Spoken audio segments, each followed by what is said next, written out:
नमोस्त वृंदावन सुंदरा हे हमारे वृंदावन के सुंदर युगल स्वरूप श्री राधा माधव, आपकी चरणन में हम समस्त ब्रज गोपी प्रणाम करे हैं।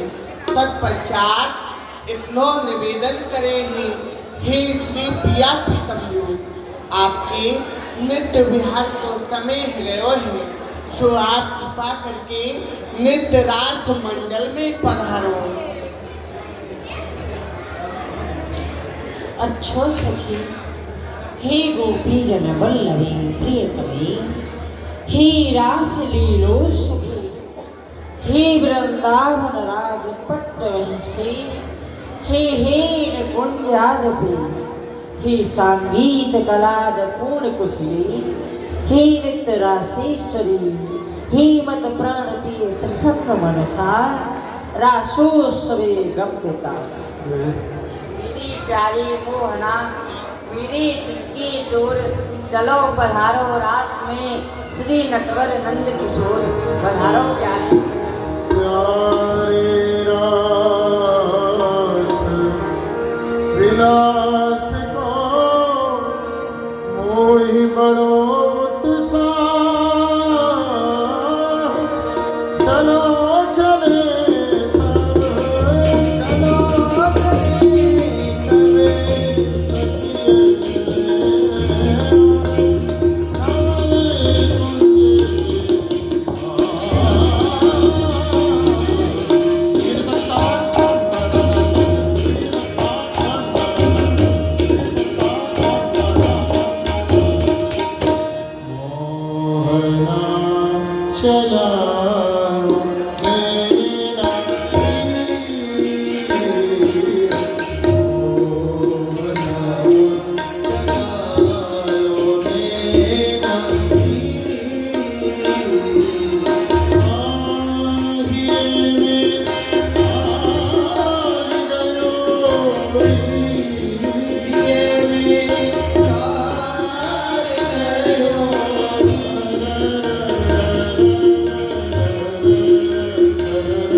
जो भी है, सब लीला की क्रम को मर्यादाओं को भूलते जा रहे हैं।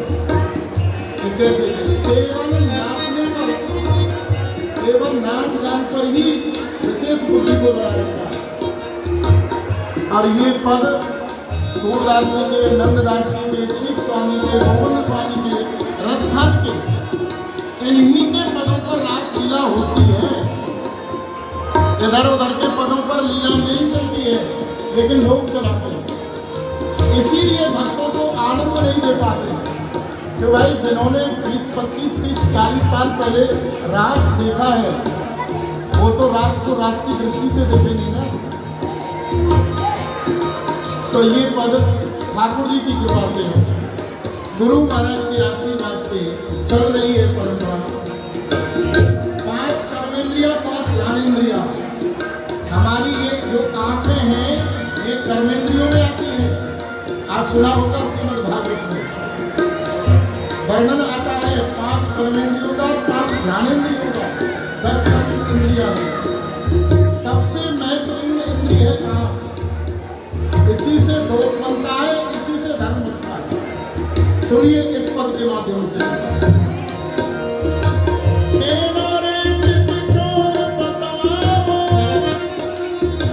तुम ही रहत भवन रखवारे, आगे वीर कहाओ। तुम ही बीच गयो मन मेरो, हर चित किसा खाओ। अब क्यों रोवत हो दई मारे, तुम कहूँ तो थाह लगाओ। घर के भेदी बैठ द्वार पे, हरि हो।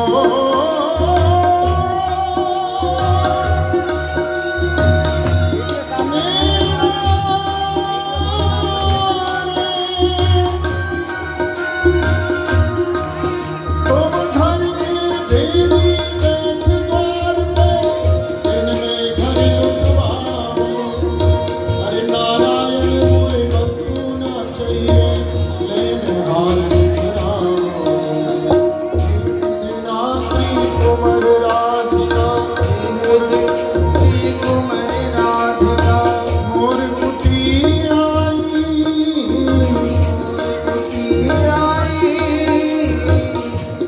रक्त मयूरन को देखन मन,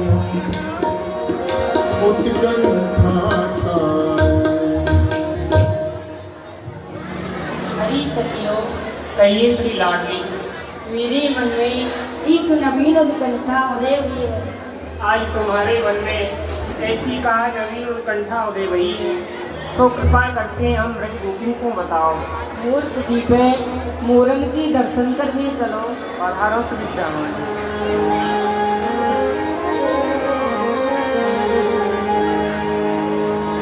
आज गोपाल ब्रजमान, आज गोपाल ब्रजमान। रास रचो बंसी बटैया, रास रचो बंसी बटैया। रास रचो बंसी बटैया, वीर पठावज बांसुरी की धुन। वीर पठावज बांसुरी की धुन। आनंद सिंधु बन्यो तेरी प्रिया, आनंद सिंधु बन्यो तेरी प्रिया। भाव चोहिए राधिका के, भाव उठोहिए राधिका के। मोर नचे नंदराय को प्रिया, मोर नचे नंदलाल को प्रिया। मोर नहीं हरी सखियो, श्यामायु, यहाँ तो एक मोर ना है। आप थोड़ी आगे और पधारो। मोर भगवान तुम यही लता पताल में छुप रहे होंगे। चल सखी। मोर नहीं काजन कहाँ पाए। संयोग से श्री राधा को मोरों का दर्शन नहीं हुआ। अंतर्यामी श्री कृष्ण लता की ओट में पधारे और मोर का स्वरूप धारण करके प्रियादी को दर्शन देने लगे। मोर नहीं काजन कहाँ पाए और जान प्रिया को भावे वन मोर पाए।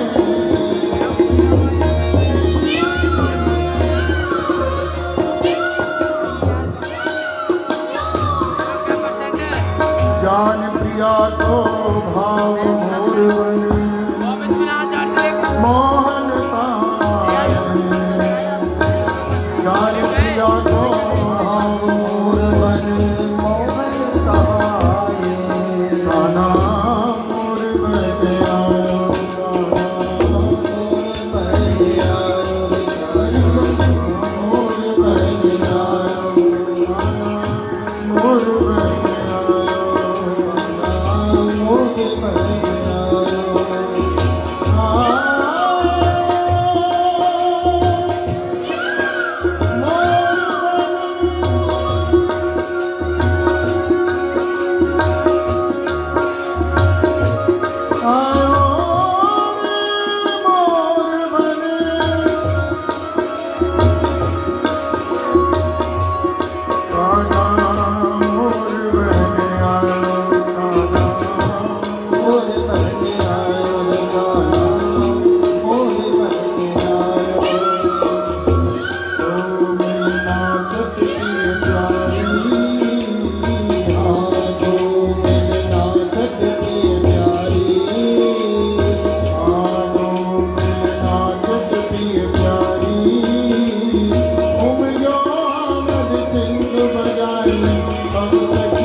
एक दिन अनेकों मोड़ों के साथ में प्रिया जी का दर्शन भी हम आप सभी करेंगे। अनेक चारों ओर, ऊपर नीचे दाएं बाएं सब जगह उस स्वरूप का दर्शन, उस झांकी का दर्शन भी हम करेंगे। अब 2-3 मिनट हम आप लोग करेंगे संकीर्तन, जैसा लीला का नियम है। निवेदन है अभी से बाल गोपाल जो पीछे खड़े हुए हैं, अभी से बेटा बैठना सीखो। आज तो उत्सव प्रारंभ हुआ है, आज जब इतनी भीड़ है तो आगे कितनी भीड़ होगी।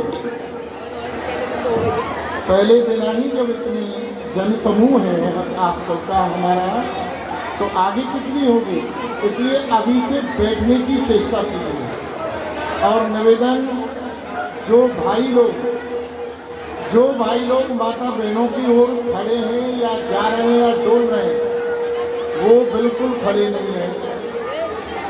वो अपने कक्ष की ओर आकर के बैठे, विराजे। डोलना है डोलिए, खड़ा होना है खड़े होइए। उधर की व्यवस्था सब भंग हो जाती है। बुरा नहीं मानना, और मानो तो भैया मान जाओ, जो बात है वो तो कहनी पड़ेगी। वहाँ कोई भी पुरुष वर्ग भैया लोग नहीं खड़े हैं, केवल व्यवस्था पर ही उधर आवाजाही करो। माता बहनों के बीच में भी सट करके न बैठे। आप लोगों की पंक्ति ये है बैठने की, इधर ही बैठे। और थोड़ा शांति का भी ध्यान दीजिए। आप इतना हल्ला करोगे तो फिर कोई बात कैसे समझ में आएगी। इसलिए थोड़ा सुनने का भी प्रयास करें। बाल गोपाल हमारे ही हैं, आपके ही हैं, अलग नहीं है, लेकिन इनको चुप बैठाओ। अपने माता पिता का अनुशासन तो मानेंगे, सब शांति से बैठो। कीर्तन में जोर लगाओ, कितना आवाज बोलनी है आप लोग। कीर्तन करिए, चलो हम कराते हैं।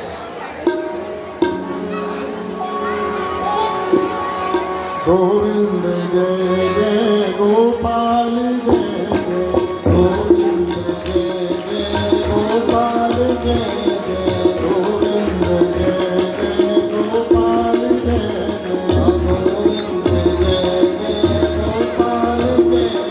श्री राधा रमण हरि गोविंद जय जय, श्री राधा रमण हरि गोविंद जय जय, श्री राधा रमण हरि गोविंद जय जय, श्री राधा रमण हरि गोविंद जय जय, गोविंद जय जय गोपाल जय जय, गोविंद जय जय गोपाल जय जय, राधा रमण हरि गोविंद जय जय, राधा रमण हरि गोविंद जय जय, गोविंद जय जय गोपाल जय जय, गोविंद जय जय हरि गोपाल जय जय, श्री राधा रमण हरि गोविंद जय जय, श्री राधा रमण हरि गोविंद जय जय, गोविंद जय जय गोपाल जय जय,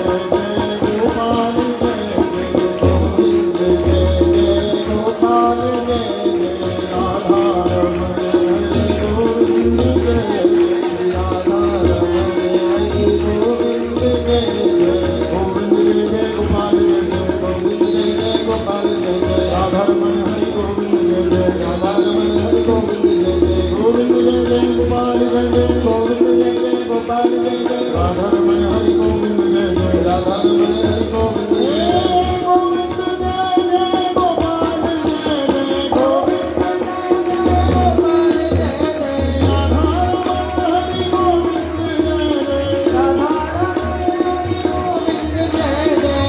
ताली बजाइए, हाथ ऊंचे करके। देवा उठे। अरे मनो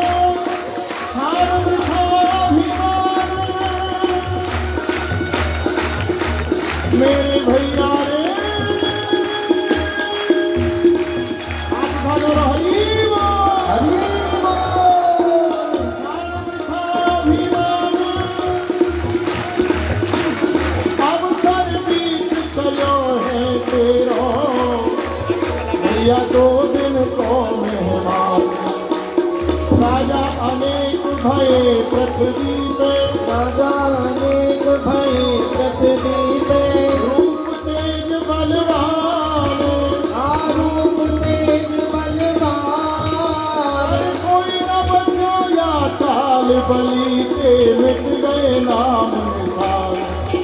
और कोई न बचाया पाल बलि के मिट गए नाम निशान। तेरी धवल धाम धन गजरथ सेना, धवल धाम धन गजरथ सेना।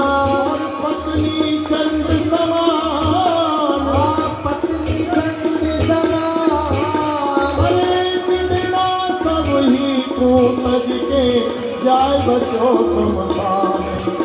अनेक दिना सब ही तू तज के जाय बचो समसान।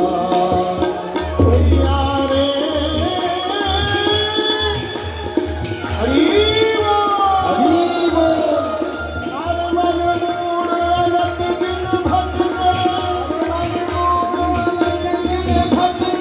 मेरो कहोले माने,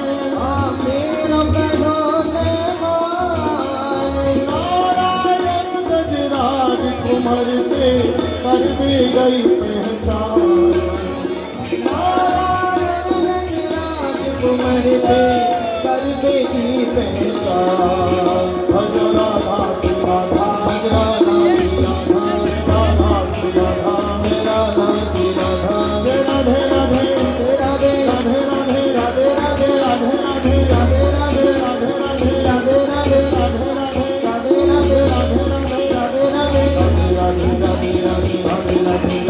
राधे,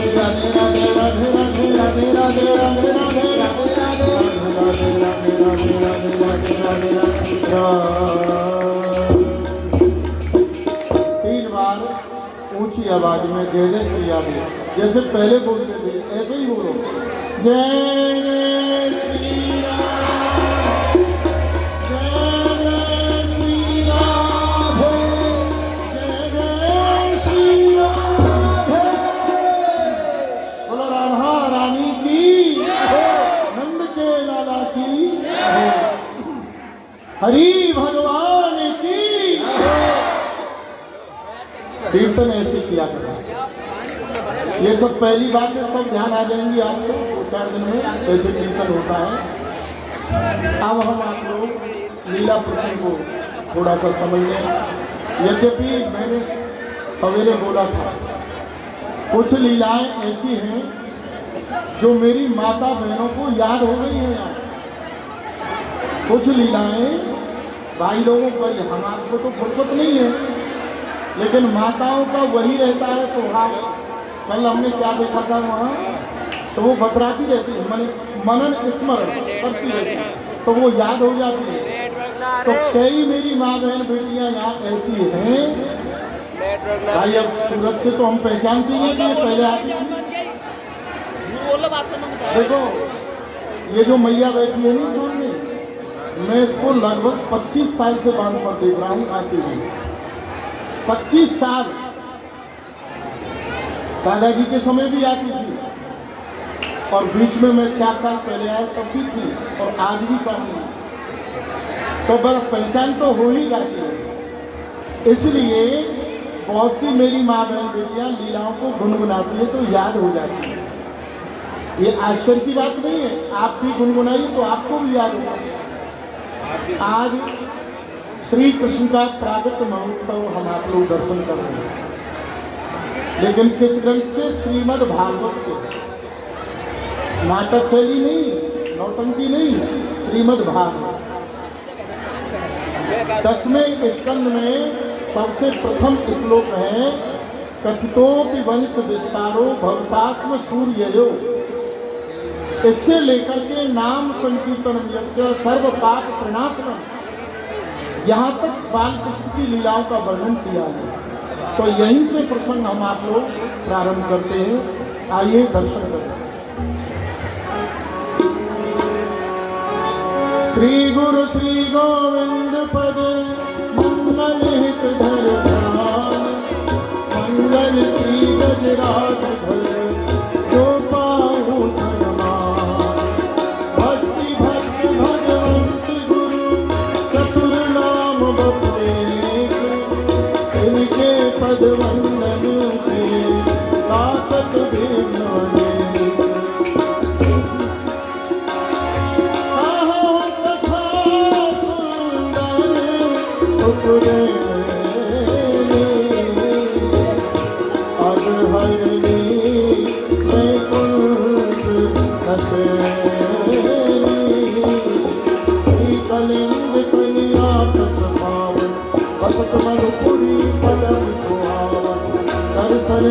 नर पावन होई, कृष्ण कृपा बिनु सुलभ न सोई।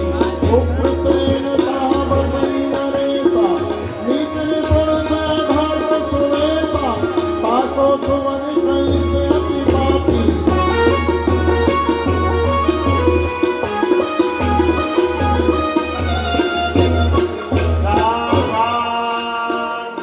खबरदार होशियार, मथुरा नरेश पधार रहे हैं, सावधान।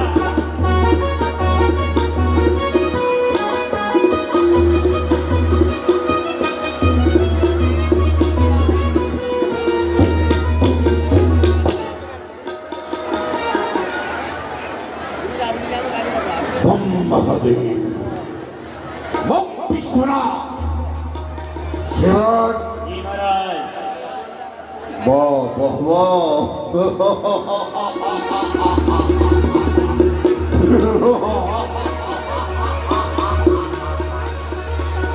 आज सारी मथुरापुरी की भव्यता, दिव्यता, सुंदरता को देख करके हृदय आनंद से प्रफुल्लित हो गया, क्योंकि आज हमारी बहन देवकी का विवाह महोत्सव चल रहा है और देश देशांतरों से समस्त नृपाल भोपाल आए हुए हैं, क्योंकि आज एक मथुरापुरी नव दुल्हन की तरह से सजी हुई है।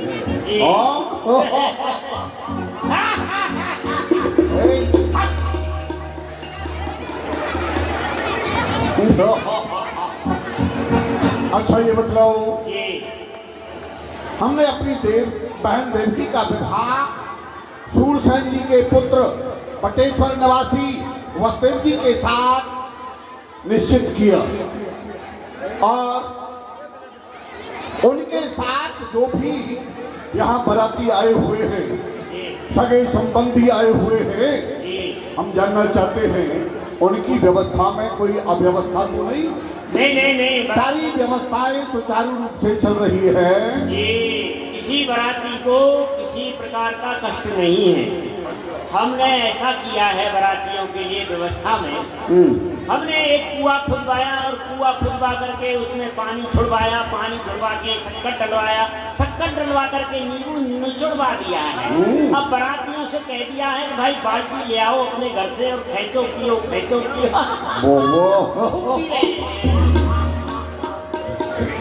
आवास की व्यवस्था, अरे आवास इतनी दूर ठहरने को दिया है जो बारातियों की शक्ल न दिखे। अच्छी व्यवस्था में हम लोग रह रहे हैं और बारातियों को दूर पटक दिया है। देवान जी, आज हम बहुत प्रसन्न हैं, हम भी बहुत खुश हैं, क्योंकि चचेरी बहन है हमारी देवकी। चचा देवक, उनकी पुत्री देवकी, आज उसका विवाह करने का मुझे सौभाग्य प्राप्त हुआ जी है। जी, लेकिन अभी विवाह तो संपन्नता की ओर चल रहा है, किंतु अभी दहेज बाकी है। हाँ, और जब तक दहेज नहीं दिया जाता है तब तक कहते हैं विवाह अधूरा माना जाता है। संपन्न क्योंकि वसुदेव जी रूपवान है, गुणवान है, बलवान है, लेकिन भगवान हमारे समान नहीं है। जी, उन्हें धन दे करके अपनी समता में लेकर के आना है? और आज इतना दहेज देना है, न भूतो न भविष्यति। आज तक न किसी ने इतना दहेज दिया हो और ना ही कोई दे पाए। हाँ, दहेज लिखा जाए शीघ्रता से। जो क्या बोली? लिखो, चतुर्शतम पार्वरम गजानाम हेम मालनाम। 400 हाथी स्वर्ण मालियों से सजे हुए वसुदेव जी के लिए दहेज में दिए जाते हैं। 400 हाथी सूंड वाले और 400 हाथी बिना सूंड वाले वसुदेव जी को दिए जाते हैं। अच्छा, वो अपनी इच्छा से दे रहे हो? हाँ, गहना हाथी। हाँ, युद्ध में जो काम आते हैं, ये उनकी खाल की ढाल बनती है, योद्धा लगते हैं। चतुर्शतम पार्वरम गजानाम हेम मालनाम। जी, अश्वानाम युतम साठम, रथानाम चतुर्शतम। 15,000 घोड़े, 1800 रथ, घोड़े व साथी के सहित वसुदेव जी के लिए दहेज में दिए जाते हैं। 1500 घोड़े पूंछ वाले, 1500 घोड़े बिना पूंछ वाले। बिना पूछ वाले किस लिए? उड़ने वाले। उड़ने वाले, बिना पूछ वाले। हाँ।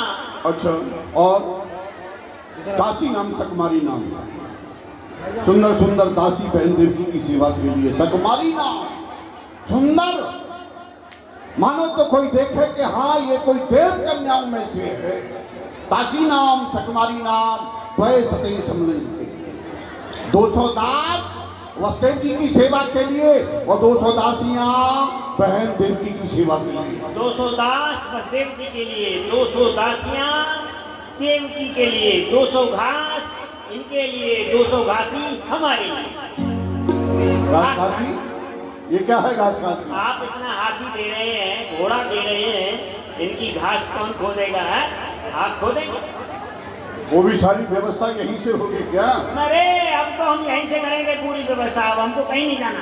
अच्छा अच्छा, सुनो, एक सोने का खजाना, एक चांदी का खजाना, एक हीरा पन्ना जवाहरातों का खजाना। एक सोने का खजाना, एक चांदी का खजाना, एक हीरा पन्ना का खजाना, एक लोहे का खजाना, एक पीतल का खजाना।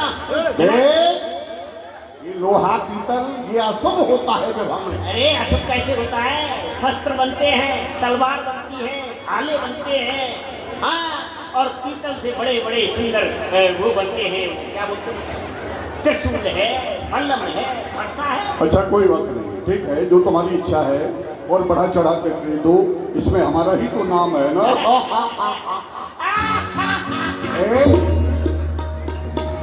दीवान जलेश्वर का जो परगना है, जिसका कर आज तक हम लेते थे, उसे अपने से मुक्त किए देते हैं और वसुदेव जी के नाम किए देते हैं। जाओ। उनकी राजधानी बड़ी हो जाएगी, उसका कर वसुदेव जी लिया करेंगे। और वसुदेव जी का सेवक लगता है हमारे सामने आने का प्रयास कर रहा है, भय के कारण नहीं आ पा रहा है। लगता है वसुदेव जी का कोई संदेश लेकर के आना चाहता है, लेकिन कोई बात नहीं, सेवक की आवश्यकता नहीं है, यहाँ वसुदेव जी को ही बुलाया जाए। सावधान, महामना वसुदेव जी प्रभा नहीं है।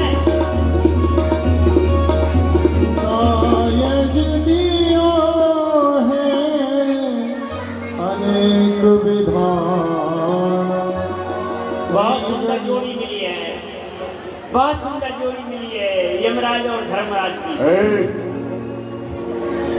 आदरणीय, आज हम आपके बहुत ही आभारी हैं। कह नहीं सकते आज हमें इतनी प्रसन्नता है, क्योंकि आज से पहले हमारी और आपकी एक मित्रता थी।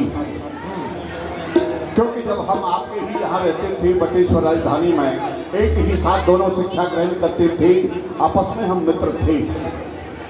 लेकिन उस मित्रता को देख करके हमने विचार किया, इस मित्रता को एक संबंध में बदल डालें।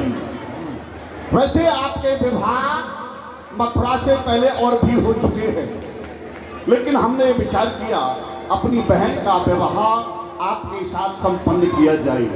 और जैसे ही आपके पास हमारा सेवक गया, तिलक लेकर के गया, आपने उसे स्वीकार किया, तो हम बड़े प्रसन्न हुए, क्योंकि आज उस मित्रता को एक संबंध में बदल डाला, आपने हमारे संबंध को स्वीकार किया।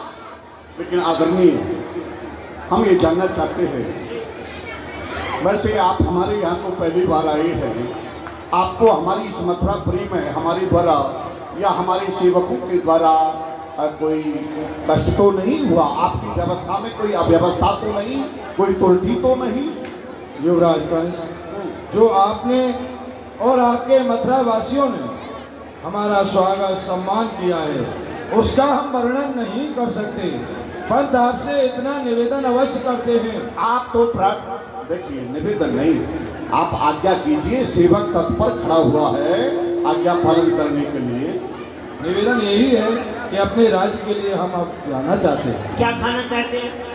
अरे खाने के लिए नहीं कह रहे, राज्य के लिए जाना चाहते हैं, विदाई चाहते हैं। अभी से क्यों जा रहे हो? अभी तो आप यहाँ रुकिए और देखिए यहाँ की शोभा दुल्हन की तरह सजाई गई है मथुरापुरी। और यहाँ बड़े बड़े मल्ल आए हैं, सल तोषक मुस्तक चांदूर, और यहाँ का जो यमुना बाग है देखने लायक है। ओहो, ग्वालियर दुल्हा की वो उसकी कुश्ती देखिए। अरे आप क्यों जा रहे हैं? हमारा विवाह हुआ था, हम अपनी ससुराल में 80 वर्ष रहेंगे। 80 वर्ष? न इधर न उधर, एकदम 80 वर्ष रहे ससुराल। अच्छा। इसीलिए हमने तो कहा नहीं भाई हम जा रहे हैं। एक दिन ससुर जी से खटपट हो गई, उन्होंने उठाया और घर से बाहर फेंक दिया हमको। अब हम यहाँ बेशर्माई से रह रहे हैं, आप भी रहिए। विदूषक जी, बात ऐसी है, जब आपके युवराज का और हमारा संबंध जुड़ चुका है तो आते जाते रहेंगे, और जो हाथियों की लड़ाई, जमुना बाग, ये सारे देखेंगे। पंत विवाह के बाद ऐसा कार्य होता है जो घर पर ही जाकर पूर्ण होता है।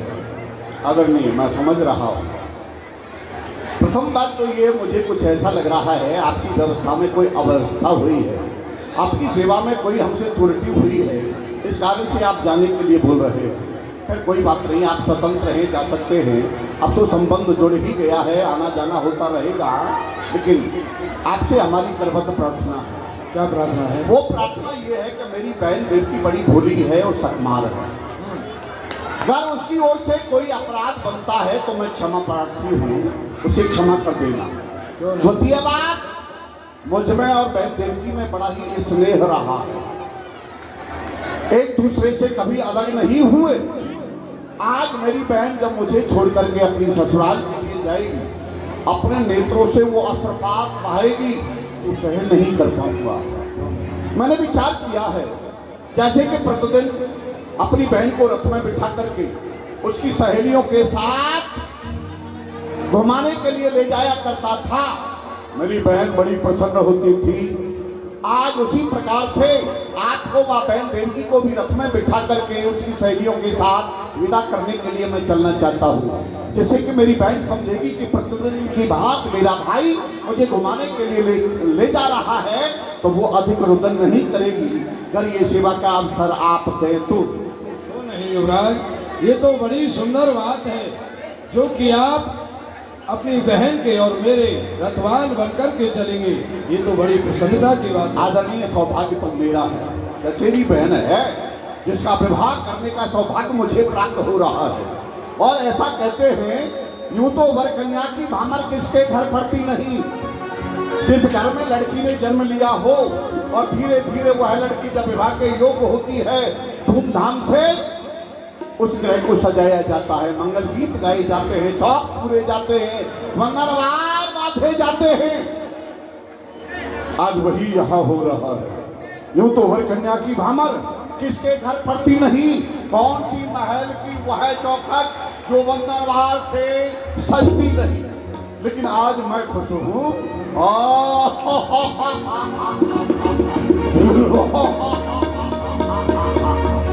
आज मैं खुश हूँ जो कि मैं रथवान बनूंगा। अपनी बहन बहनोई को पहुंचाने को आज मैं स्वयं चलूंगा। सेवक सारथी से कहो हमारा रथ तैयार करें और कह दो सारथी से, आज सारथी रथ को चला करके नहीं ले जाएगा, हम स्वयं रथ को चला करके ले चलेंगे। और देवकी की जो सहेली है उनसे कहो देवकी का सारा श्रृंगार करके, 16 श्रृंगार करके तैयार करके रथ में विराजमान करें। आज हम विदा करने के लिए चल रहे हैं। आप लोग प्रसन्न होकर के हमारे साथ चलेंगे। कोई भी मार्ग में बाधा नहीं आए। मार्ग को स्वच्छ करते हुए, जय जयकार करते हुए आओ हमारे साथ।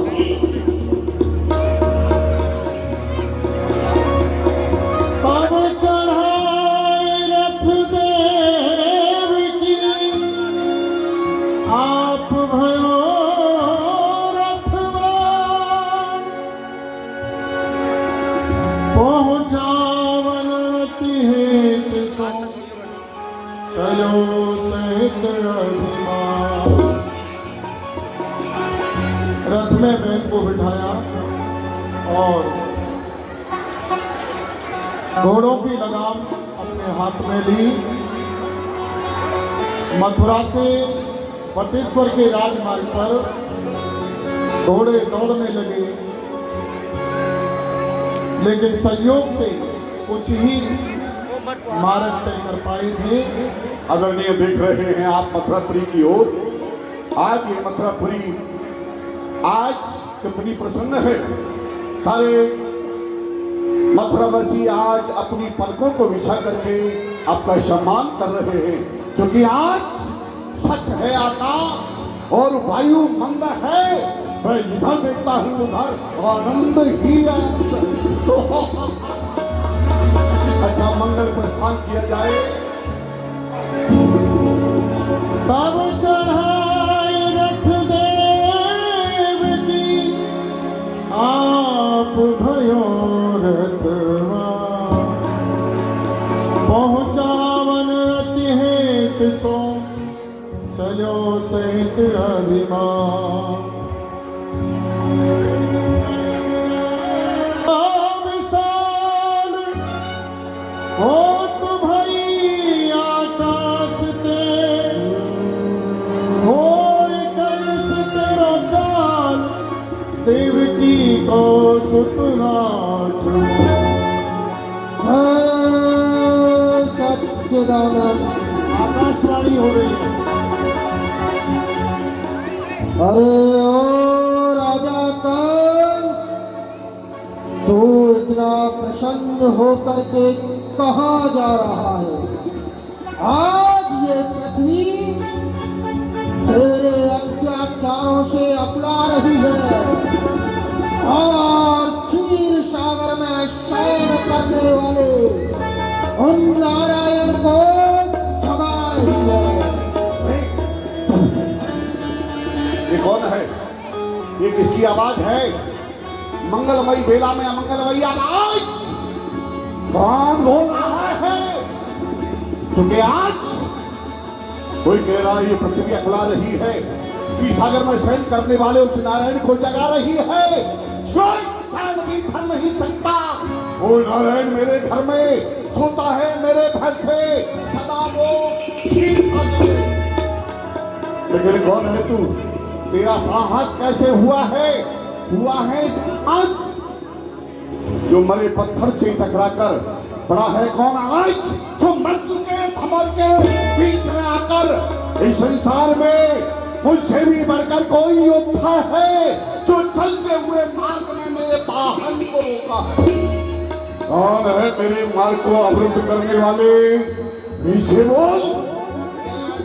कौन जिस देवकी के विवाह में तू इतना खुशहाल है, हाल इस काष्ठ में कंस तेरा हाल है।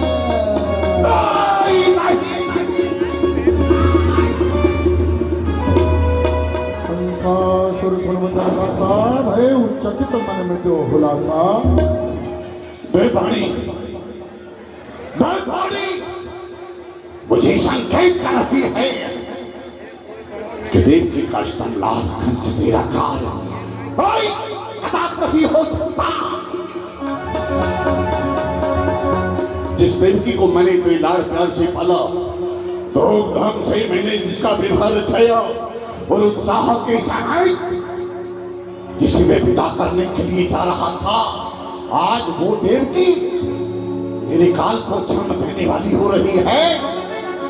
तो दिल के भोले जलो पे सीने के दाग से इस घर को आग लग गई, एक खत्ते ही रात में जिसे मैंने हार समझा था गला अपना सजाने को, वैसे ही नागिन बन बैठी आज मुझे ही काट खाने।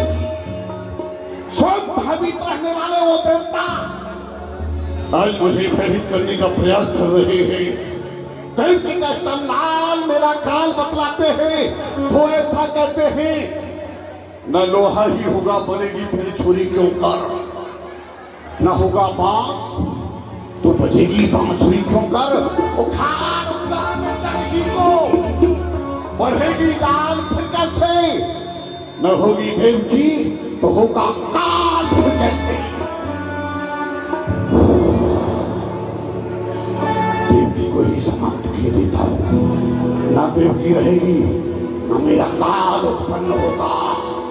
उतारो ताल मेरे काल को जन्म देने वाली काली नागिन हाथ भागे रात से नीचे उतार।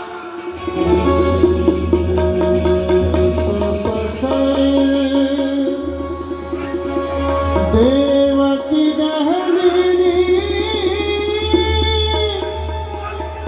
नहीं कछुकान बहन की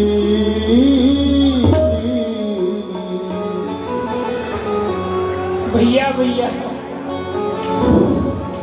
देवकी देवकी मेरा कुछ दोस्त, और कुछ नहीं, मेरा कुछ अपराध, अपराध भी कुछ नहीं। तो फिर क्या आपका मस्तक गिर गया है? हाँ, मेरा मस्तक हिल गया है और जब तक मेरा हुआ मस्तक तेरे मस्तक के टुकड़े टुकड़े नहीं कर देगा तब तक शांत नहीं होगा। उल्टी तो हुई है इस समय सब शक्ति ज्ञान की, प्यासी है मेरी खड़ग तेरे रक्त मैं अपनी माई किसी ससुराल जा रही हूँ भैया, तो मेरे हाथों की लगी हुई मेहंदी को देख, पैरों में लगे हुए महावर को देख, इस मांग में सजे हुए सिंदूर को देख। देख चुका तेरे नेत्रों का काजल वो मेरी आंखों की लाली बन चुका है। देख चुका तेरे मांग का सिंदूर वो मेरे लिए हलाहल हो चुका है। वो मांग बचाए जो लाल हो मुझ पर, वो चाल ही मिट जाए, वो चाल हो मुझ पर, वो चाल ही टूटे, जहाँ जंजाल हो मेरा, वो नष्ट ऐसी कूक जहाँ काल। आज ये है कैसा ऐसे मुझे कांटा बनी है पंखड़ी सुमन की, और भाई की खड़क चलती है इस गर्दन पर बहन की। चलेगी ये खड़क गर्दन पर बहन की, और जारी सिंचेगी तेरे रक्त से मेरी जीवन की चमक। नहीं सोया हुआ विधाता आज ये धूप सी जलती है, और द्वारे लग्न मंडप की चिताई दुल्हन की जलती है। लेकिन याद रखना, न पाप की डाली कभी फलती और फूलती है, न कागज की न कभी दरिया में चलती है। अरे चलाता है सब जगत को, तू चला है उसी को मिटाने को, चला है घी उबल करके अग्नि को बुझाने को। अरे दिखाकर तेज तू अपनी दिखावल चक्रधारी का, लेकिन मुझे भी भरोसा है सुदर्शन चक्रधारी का। चक्रधारी देखता हूँ तेरा वो चक्रधारी तुझे यहाँ बचाने के लिए कैसे आता है। लड़ने के लिए तैयार हो जा विश्वना, खून पीने को तेरा मेरा खड़ग तैयार है। प्रेम की उत्साह होता आई सर तलवार। एक क्षत्रिय होकर, एक योद्धा होकर आप एक स्त्री पर खड़क का वार कर रहे हैं। आपके क्षत्रियपन के लिए एक बार नहीं 1000 बार धिक्कार है। लगता है आज तुम भी आना चाहते हो।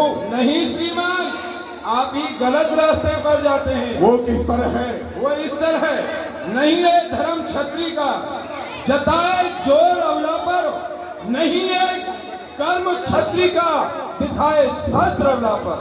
ये बहन तुम्हारी है भूपत, अभी मंगल के घर में है, जरा कुछ सोचिए राजन, बंधा कंगन भी करके। आपने अपनी बहन के हाथों में कंगन बांधा है, लटे गूंजी हैं, इसका दान किया है, और आप एक खड़क लेकर के इसका वध करना चाहते हैं। उपदेश बंद करो। उपदेश नहीं सुनना चाहता मैं कोई अशिक्षित नहीं हूँ। जो मुझे शिक्षा दे रहे हो मैंने शिक्षा ग्रहण की है, और धर्म अधर्म सबको जानता हूँ। जानामि धर्मं नच्वे प्रवृत्ति, जानामि अधर्मं नच्वे निवृत्ति, केनाप देवेन हृदय स्थितेन यथा नियुक्तोऽसि तथा करोमि। सब जानता हूँ।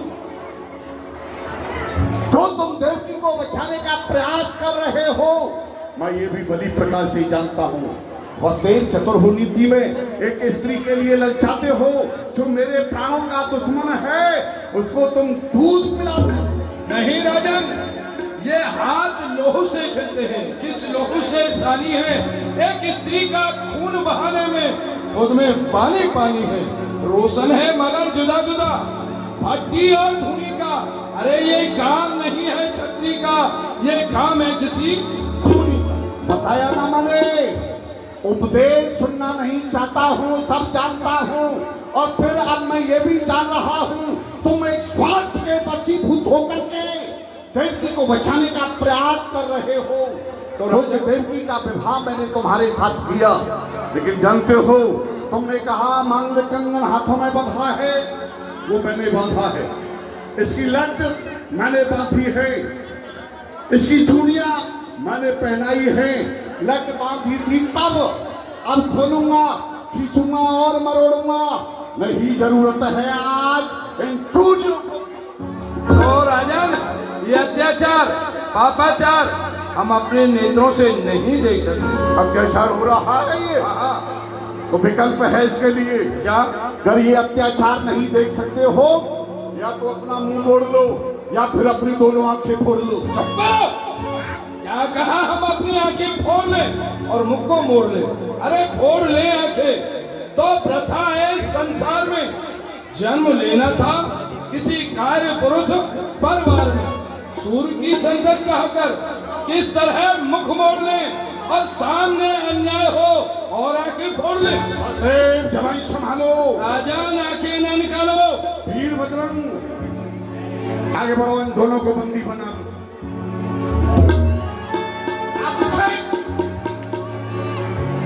देखता हूं अब तक तुम देवकी का पक्ष ले रहे थे, अब तुम्हारा पक्ष कौन लेगा?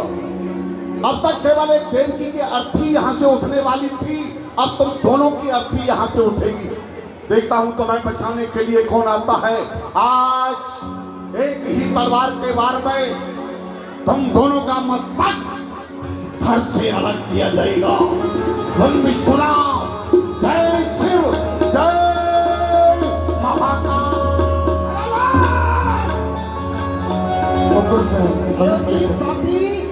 कुल अंगार, कुल घाटी, धिक्कार है तेरे लिए, धिक्कार है तेरे इस कृत्य के लिए जो करने के लिए जा रहा है। पिताश्री, अपने का प्रहार तुझे ऐसा ये नीच कृत्य करते हुए जरा भी लज्जा नहीं आती।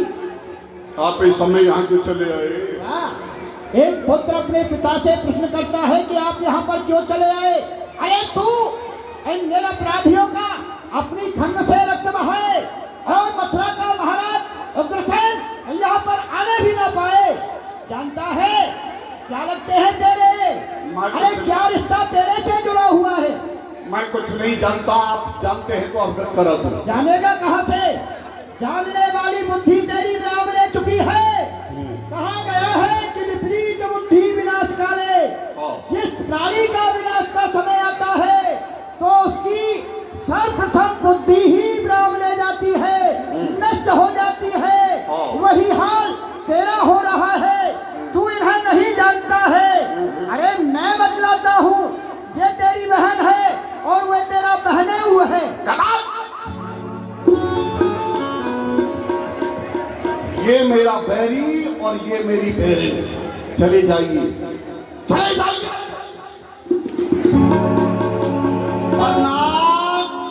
वरना पिता के पद का मान न रहेगा।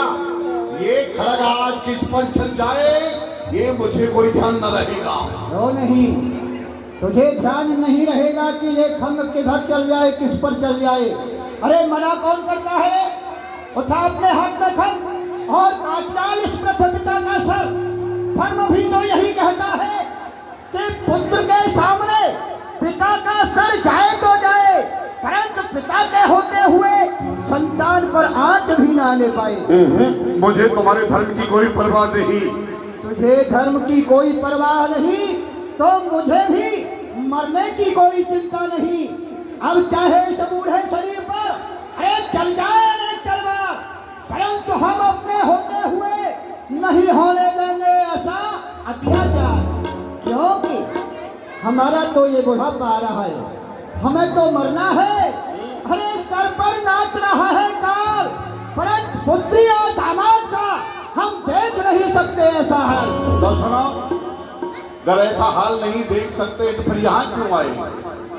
वहीं बैठे रहते और नहीं देख सकते हैं तो अब मैं जो ठान चुका हूँ ना उसे तो पूर्ण करके ही रहूंगा।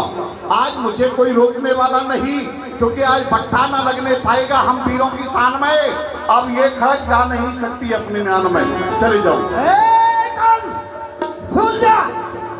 भूल जा इस समय से नीति के उपकारों को, नहीं तो मजबूर होकर के यह वृद्धोग्रसेन तुझे बंदी बनाएगा। तेरे हाथों में हथकड़ी, पैरों में भेड़ी डलवा करके तुझे सख्त कारागार भिजवाएगा। तो आप मेरे हाथों में हथकड़ी डलाएंगे, कारागार भेजेंगे आप मुझे? आज्ञा का उल्लंघन करेगा। किसका आदेश है पहले ये बताइए। ये मथुरेश का, मथुरा के महाराज उग्रसेन का। आप राजा हैं कब तक? जब तक मेरी इस पुत्रवत प्रजा का धरोहर मेरे सर पर ये ताज है तब तक।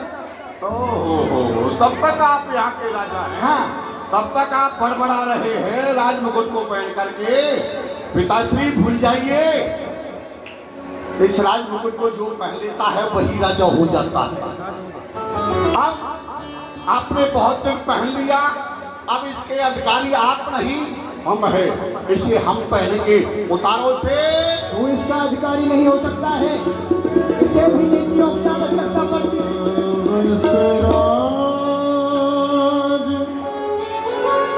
मुकुट तब लीनो अपने आप शीश धर लीनो। देखा जिसके सर पर ताज वही है महाराज। इसी राज मुकुट को पहन करके आप मुझे कारागार भेज रहे थे, लेकिन अब वो मुकुट मेरे सर पर है। जो आप कार्य करने के लिए जा रहे थे, अब उस कार्य को मैं करूंगा, क्योंकि यहाँ पर अब मेरी चलती है। आपसे पहले आपकी चलती थी, अब मेरी यहाँ चलती है। मैं मथुरा पति कहलाता हूँ। तुम मुझको क्या बंद कराओगे? मैं तुमको ही बंद कराता हूँ। हो चुका मित्र से पिता और पुत्र का नाता, अपमान इस कदर अब मुझसे सहा नहीं जाता। आप ही आ चुके इस घातक विचार में, तो आपको ही भेजता हूँ आज सख्त कारागार में। फिर आगे बढ़ो, डालो बुढ़े के हाथों में हथकड़ी, ले जाओ कारागार। वीर बजरंग थोड़ा आगे बढ़े, लेकिन वृद्ध राजा को देखकर ठहर गए। अरे तुमने सुना नहीं? हमारी आज्ञा का पालन नहीं किया। अभी थोड़ी देर पहले आपकी एक आज्ञा का पालन किया। आपका आदेश पाते ही बहन देवकी और मान्यवर बलदेव जी को मैंने बंदी बना लिया, परंतु आपकी दूसरी आज्ञा पालन करने योग्य नहीं है।